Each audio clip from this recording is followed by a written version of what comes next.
Experience the height of luxury along the serene riverside at Riviere Residences in Applecross, Perth's premier waterfront apartment complex that has just been completed.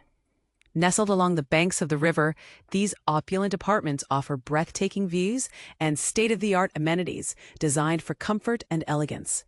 But here's where it gets intriguing. Each residence is meticulously crafted to maximize natural light and space, emphasizing an open-plan living area that seamlessly connects to private outdoor terraces. Imagine enjoying a morning coffee while watching the tranquil river flow by. This is a lifestyle that balances sophistication with serene waterfront living. Looking further, the Riviere Residences attract discerning buyers who value exclusivity and privacy.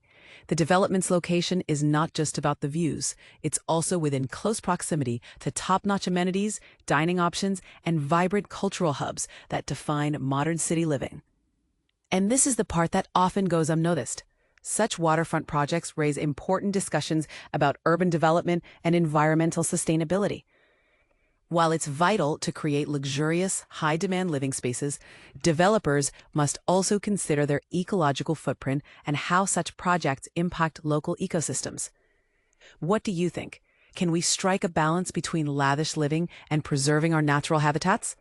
Share your thoughts in the comments below.